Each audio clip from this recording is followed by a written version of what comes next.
Soutomaior derrámase entre os montes de Pontevedra e a Ría de Vigo. A súa casa do concello precisaba unha ampliación. Os arquitectos Besada, Faílde e González encargáronse de proxectar as novas instalacións a partir do vello concello. Un edificio pintoresco que contrasta coa proposta dos arquitectos.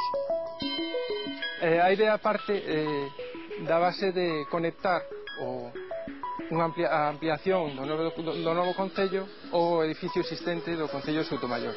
A idea principal é o uso dunha lámina que se vai plegando e que vai englobando, por así decir, os distintos usos e os distintos volumes que configuran esta ampliación.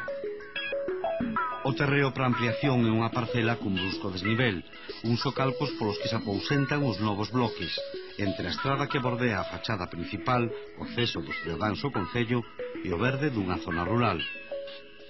Nós o que tiñamos era que manter ou distribuir o noso edificio máis ou menos vinculado ao que é a carretera e que de alguma maneira tamén era o que nos interesaba cerrarnos, posto polo ruído, polo movimento e demais, mentres que conseguíamos ou queríamos ter unha relación máis de conexión co interior, máis de tranquilidade, volcado máis hacia atrás, por así decir, non?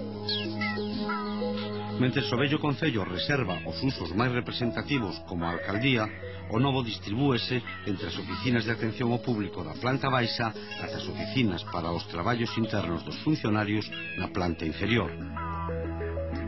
O que cara a zona máis privativa, que se abra o entorno máis agradable, o entorno máis ameno, non? Que é o tema da natureza, o tema das vistas lonxanas, o entorno máis rural, e o que é o uso máis público realmente é onde se ubica a fachada máis neutra cara á estrada, pero tamén ten o privilexio de estar aberto ás vistas, que é a zona de atención ao público, non? O mostrador, a recepción e todo isto.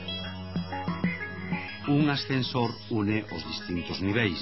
Os dous edificios son conectados por un vestíbulo que lle achega continuidade ao concello e a súa ampliación.